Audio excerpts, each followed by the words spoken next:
Hoy, en Desde la Sombra, echemos un vistazo atrás a los años 80 y 90. Imagínense el aeropuerto de San Salvador, o de Tegucigalpa, o de Quito. Un hombre, vestido en un traje gris de franela, sale del aeropuerto. Solo una pequeña maleta de mano. Nada de interés especial que le distinga de otros pasajeros. Nada que cause alarma. Pero su llegada significa la destrucción inminente de una compañía o de un sector nacional clave.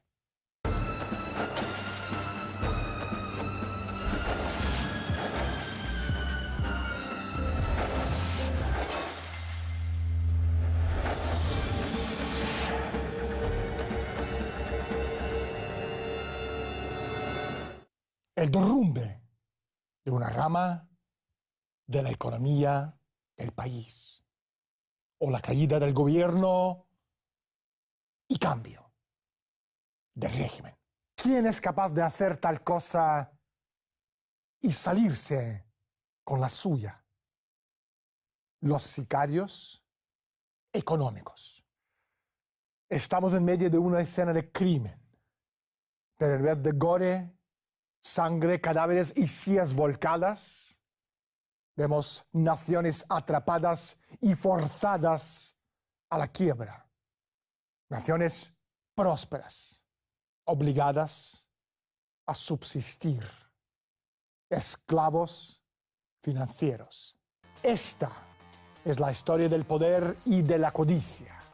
La historia de los hombres miserables que juegan a Dios en el nombre de las ganancias corporativas. Los conocemos por su nombre, porque los vemos en la televisión y sus nombres están estampados en letras grandes y gruesas en los medios corporativos. Son inmunes a la persecución y el mundo es incapaz de detenerles. Hasta ahora. Hoy, en Desde la Sombra, hablaremos con John Perkins, un ex sicario económico, pero primero, salgamos a la calle y preguntemos a la gente su opinión sobre el terrorismo económico financiero. Sicario económico es que nos están robando todo el dinero. Sicario económico me vienen a los políticos y los banqueros a la memoria, vamos, directamente.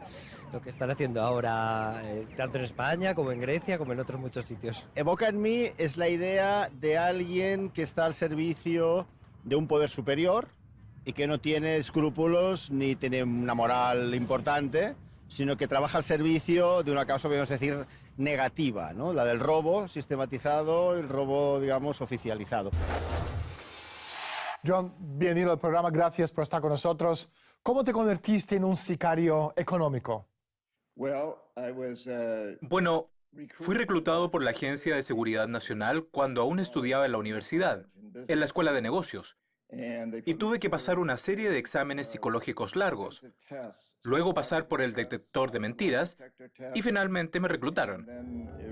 Pero después supe del Cuerpo de Paz y tenía muchas ganas de ir a la Amazonía, así que hablé con la gente de la Agencia de Seguridad y me dijeron que fuera de voluntario por un par de años y que después me contratarían. Cuando aún estaba en el Cuerpo de Paz en la Amazonía, vino a Ecuador un hombre que era vicepresidente superior de la empresa en la que acabé trabajando. Él me ofreció trabajo como economista en su empresa. Después descubrí que él estaba vinculado con la Agencia Nacional de Seguridad. Acepté aquel trabajo. Me convertí en economista jefe en Charles T. Main, una empresa de consultoría que colaboraba mucho con el Banco Mundial, la Agencia Estadounidense para el Desarrollo Internacional, el gobierno estadounidense y el Departamento del Tesoro. De modo que es solo una versión corta de una historia muy, muy compleja. John, ¿podrías explicarnos el modus operandi de los sicarios económicos? Trabajamos de muchas maneras. La más común es que identificamos a países con recursos que necesitan las corporaciones, como por ejemplo el petróleo, y después organizamos un préstamo enorme a esa corporación a través del Banco Mundial o alguna de sus organizaciones hermanas. Pero en realidad ese dinero nunca llega a ese país. En vez de eso, va a nuestras propias organizaciones para realizar grandes proyectos de infraestructura en ese país, como por ejemplo construir centrales eléctricas o parques industriales que benefician a unos pocos ricos criollos, pero que sobre todo benefician a nuestras corporaciones. Al final, la gente pobre no saca ningún provecho de esto porque no pueden permitirse la electricidad y no tienen trabajo en los parques industriales porque allí no se contrata a demasiadas personas. Y al final el país cae en una deuda enorme que no puede pagar. Es entonces cuando nosotros vamos y les decimos, ¿no pueden pagar su deuda? Entonces vendan sus recursos, el petróleo o lo que sea. Véndanlo barato a nuestras corporaciones sin restricciones medioambientales ni regulaciones sociales. O permítannos construir una base militar en su territorio y privatizar todo su sistema de sectores sociales, como las centrales eléctricas, electricidad, agua, escuelas, etc., para venderlo a nuestras corporaciones. Así que de este modo creamos una nueva forma de imperio. Conocido como el Consenso de Washington, el sistema post-Bretton Woods está compuesto por el Fondo Monetario Internacional, el Banco Mundial, los principales bancos del mundo y las grandes multinacionales que controlan más del 80% de la economía mundial, entre ellos la mayor parte de la riqueza de materias primas estratégicas del planeta. Estas fuerzas no tienen ninguna lealtad a ninguna nación-estado. Se sientan dioses y buscan un imperio de un mundo globalizado bajo su control férreo. Constituyen el aparato imperial global más sofisticado que el mundo haya conocido jamás. Hablamos de la idea de esclavitud por endeudamiento. John, ¿qué hace un sicario económico bajo un sistema imperial tan sofisticado? Bueno, es básicamente lo que hacemos, pero hay muchas historias detrás de todo esto. A veces lleva mucho tiempo convencer a los presidentes, ministros de planificación o de finanzas con quienes tenemos que tratar de aceptar estas condiciones. Ellos saben, y les hacemos saberlo, que si aceptan dichos términos, ellos y sus ricas familias, que son propietarias de industrias del sector comercial y de los bancos, serán más ricos. Nos aseguramos de que ganen mucho dinero en esto y que después podamos usar esa electricidad o cualquier otro sector de la infraestructura. Por otra parte, también saben que si no aceptan este negocio, vendrán los chacales, como decimos nosotros, que son personas que incluso derrocan gobiernos o asesinan a sus líderes. En mis libros comento sobre cómo fallé en sobornar a Jaime Roldós de Ecuador y a Omar Torrijos de Panamá, y los chacales terminaron por asesinar a ambos. Entre los casos en que los chacales fracasaron se cuenta, por ejemplo, la muerte de Saddam Hussein en Irak. Yo creo que hasta ese punto actualmente se cortaría mucho de ese tema, por lo que pudiese pasar a nivel mundial. Eso puede provocar una cuarta guerra mundial y ellos no están en crisis. A mí me cuesta creer eso. Me cuesta creerlo. No creo que el gobierno en sí sea capaz de hacer eso. Es demasiado escandaloso. No tengo ni idea. No sé. No sé, lo siento. Detrás de los sicarios económicos destacan los círculos financieros internacionales que forman parte de un aparato centrado en la ciudad de Londres. Este aparato, una extensión de la oligarquía veneciana financiera, más tarde se transformó en lo que hoy se llama el sistema liberal anglo-holandés de banca central privada. Se caracteriza por una obsesión fisiócrata del control férreo por parte del cártel privado sobre materias primas estratégicas y un profundo compromiso con una pesadilla malthusiana de la reducción radical de la población mundial. Fue este mismo aparato que en el siglo XX, a través del Banco Internacional de Pagos, instaló a Adolf Hitler y a los nazis en el poder en Alemania, a Benito Mussolini en Italia, a Francisco Franco en España y otros regímenes fascistas serviles como el régimen de Pinochet en Chile. John, ¿cuál es la relación entre los sicarios económicos y el debacle financiero actual? Bien, los matones económicos crearon esta situación, la que resultó en este colapso. Es la primera vez en la historia que tenemos un imperio global, creado no por los ejércitos, sino por un sistema económico. Sobre todo los crearon esos matones de la economía. Tenemos que entender que no es un imperio gubernamental ni un imperio estadounidense. Es un imperio corporativo, lo que yo llamo la corporatocracia, es decir, los líderes de las mayores corporaciones del mundo que lo controlan todo. Ellos no consideran sus corporaciones como estadounidenses, rusas, francesas o chinas. Las consideran multinacionales. Para ellos no existen fronteras. Ellos van allí donde las leyes sean más indulgentes y puedan pagar los menores impuestos. Así que se ha creado un verdadero imperio corporativo y es de nivel global. Uno de los ideólogos de la corporatocracia era un profesor de la Facultad de Economía de Chicago, Milton Friedman. Friedman ha sido un icono en el campo de la economía y la política económica pública, al menos desde la década de 1940, cuando asistió a la primera reunión de la Sociedad Mont Pelerin. Bajo la dirección de Friedman, la desregulación de los mercados se convirtió en el nombre del juego. Lo que hemos presenciado, el derrumbe gradual de la economía de los Estados Unidos que se inició en la década de 1980. Los tiburones financiados por la red de dinero sucio de los bonos basura adquirieron porciones significativas de las empresas de los Estados Unidos y aterrorizaron a los demás. Las presas de los tiburones y aquellos que temían convertirse en presas recurrieron a los bancos de inversiones y los bufetes de abogados de Wall Street en busca de protección. Al mismo tiempo, entraba a raudales de dinero sucio en el mercado inmobiliario, principalmente a través de los gigantescos promotores canadienses.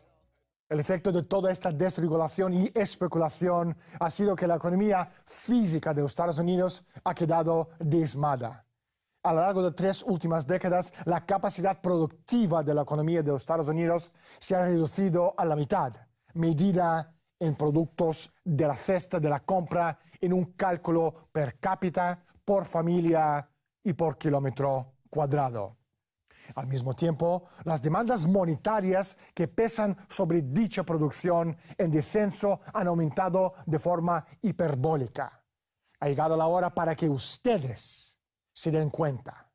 Estamos presenciando en directo la transferencia de la riqueza hacia esa corporatocracia criminal.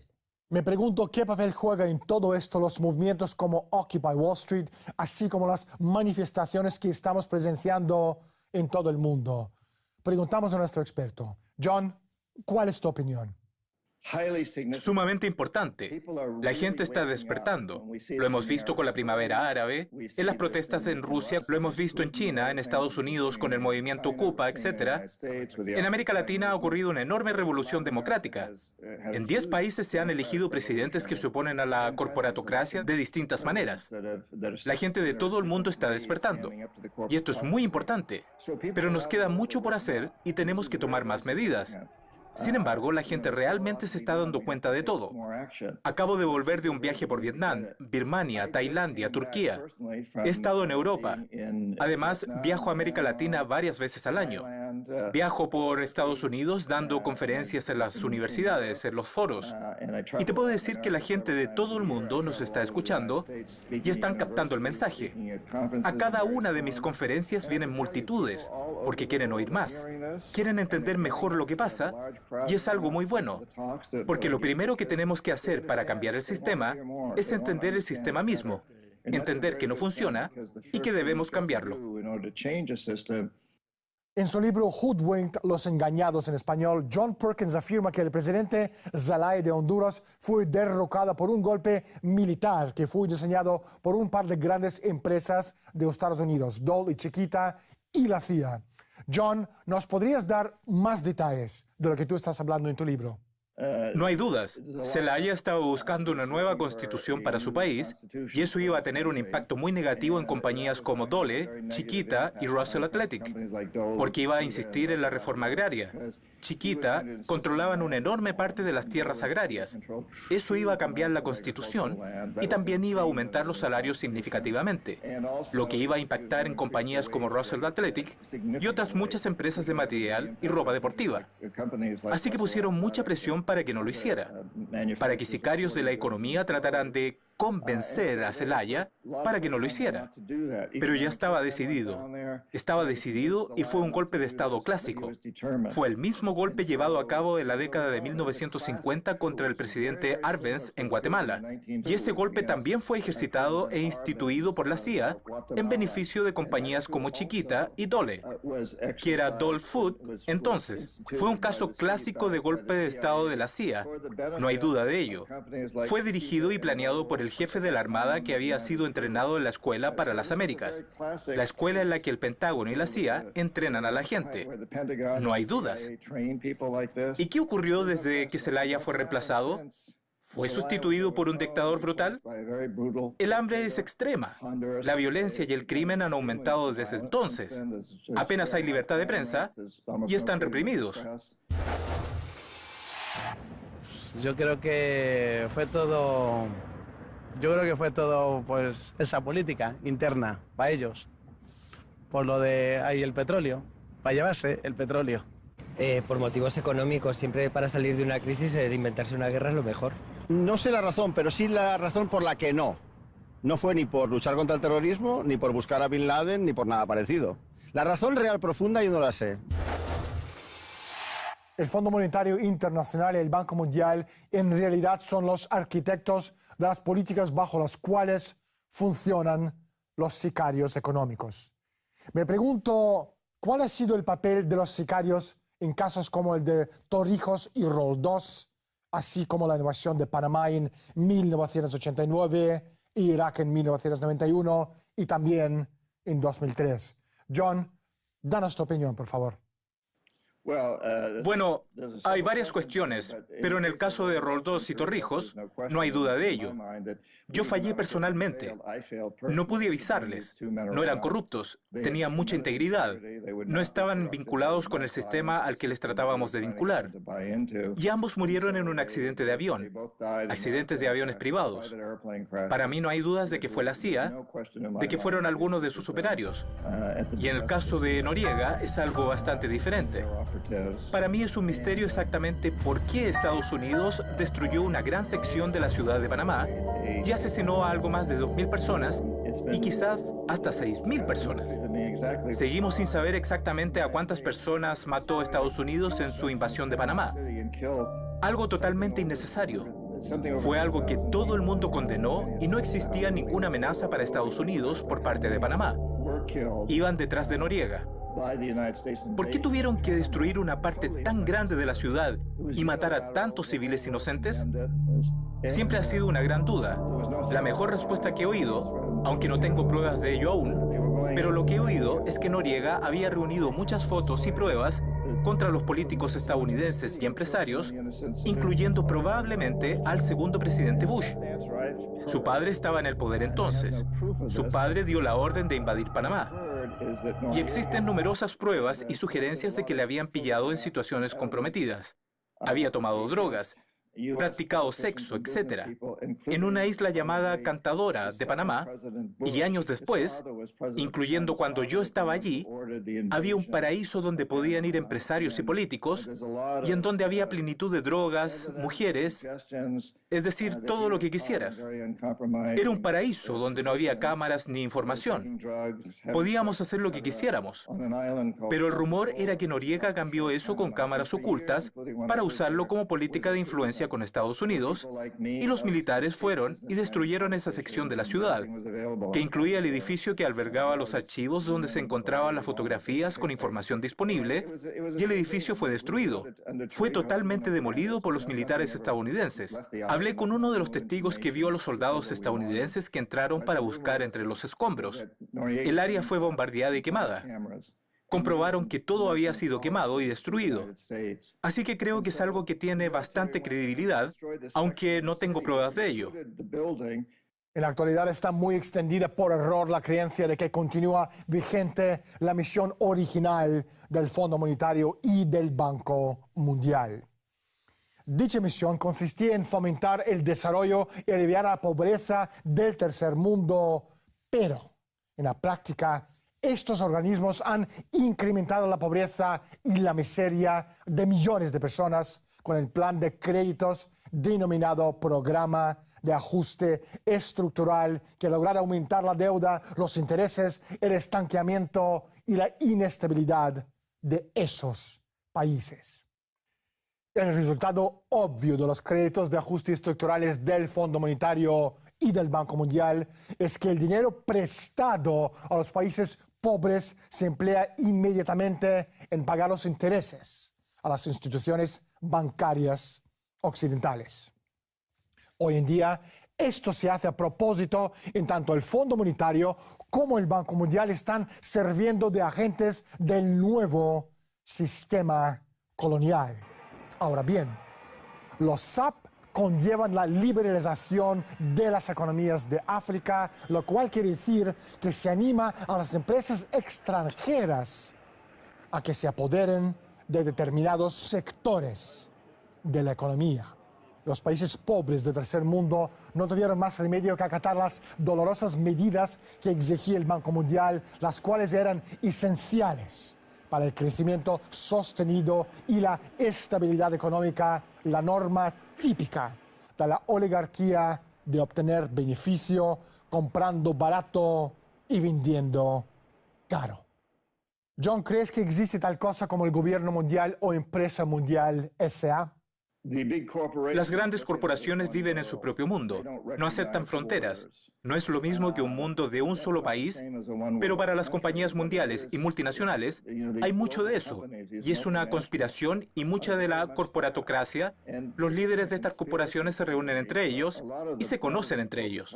No tienen por qué reunirse y conspirar o hacer nada ilegal innecesariamente. Hacen las cosas legalmente a través de las corporaciones, pero hay que entender que es legal, porque son diferentes leyes para diferentes países.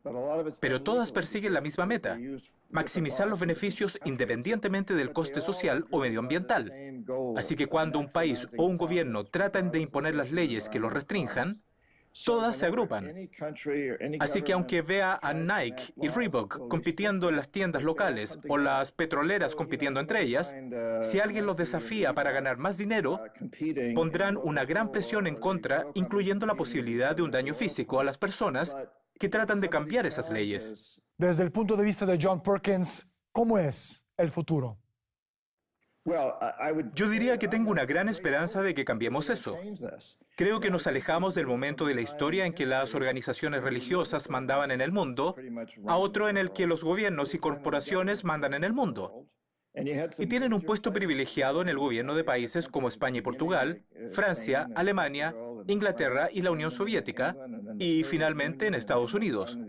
Pero hoy todo eso ha cambiado. Los gobiernos no son muy importantes hoy en día. Básicamente son las marionetas de las corporaciones. Así que en Estados Unidos, por ejemplo, el Pentágono y la CIA trabajan para corporaciones remuneradas. El presidente de Estados Unidos es extremadamente vulnerable. No le eligen sin un enorme apoyo financiero. Se trata de eso. No le hubieran elegido presidente si no fuera por ello. Él quiere llegar a la Casa Blanca. Tienen que sacar a toda la gente de esas corporaciones para que se encarguen de los distintos departamentos, y también se da cuenta de que no pueden ser derrocados. En Estados Unidos ya no hace falta matar a un presidente. En los tiempos de Kennedy sí, pero hoy se derroca a un presidente por un rumor sexual o un escándalo sobre drogas. Ni siquiera tiene por qué ser verdad. Obama es muy consciente de ello. Y las buenas noticias, por las que me mantengo muy optimista respecto a esto: las corporaciones dependen de nosotros, de las personas. Debemos reunirnos en grupos de consumidores. Las cosas que están ocurriendo ahora, como en las fábricas de Bangladesh, Las personas se dan cuenta de esto. Si nos unimos y hacemos saber a estas personas que solo vamos a comprar marcas que se dedican a hacer un mundo mejor para nosotros, nuestros hijos y nuestros nietos, las cosas cambiarán. Las corporaciones tendrán que reaccionar. Vemos cómo fracasan grandes empresas, cómo desaparecen en los últimos 3 años aquí en Estados Unidos. Enron, una empresa energética de gran capital, simplemente desapareció. Hemos visto cómo Anderson, una enorme empresa de contabilidad pública, dejaba de existir. Bear Stearns, Lehman Brothers, enormes empresas como Wall Street han dejado de existir porque actuaban de manera inmoral. Y creo que vamos a ver mucho más así en el futuro. Veremos empresas como Monsanto dejar de existir. Las cosas deben de cambiar. Debemos presionarles para que cambien. Debemos hacer que desaparezcan. Esas son las buenas noticias y creo que podemos hacerlo porque la gente está despertando. Como ya hemos dicho antes, la gente de todo el mundo realmente se está condicionando. La gente de todo el mundo realmente se está concienciando. Tenemos el poder y podemos cambiar este mundo. Debemos hacer un mundo en el que nuestros nietos digan gracias al cielo, porque esa gente tomó el control e hizo del mundo un lugar mejor. John, no hay tiempo para más. Muchísimas gracias por estar con nosotros. Mi más sincero agradecimiento por invitarme a tu programa. Lo aprecio muchísimo. Hasta que podamos transportar a la humanidad a la edad de la razón, la historia, en realidad, va adquiriendo forma no por la voluntad de las masas humanas, sino por un puñado de aquellos que para bien o para mal dirigen el destino de toda la humanidad como manada de vacas de pasto en pasto, y en ocasiones también al matadero. Soy Daniel Stulin. Bienvenidos todos al mundo de Humo Espejos. Muchísimas gracias por estar con nosotros y hasta la semana próxima.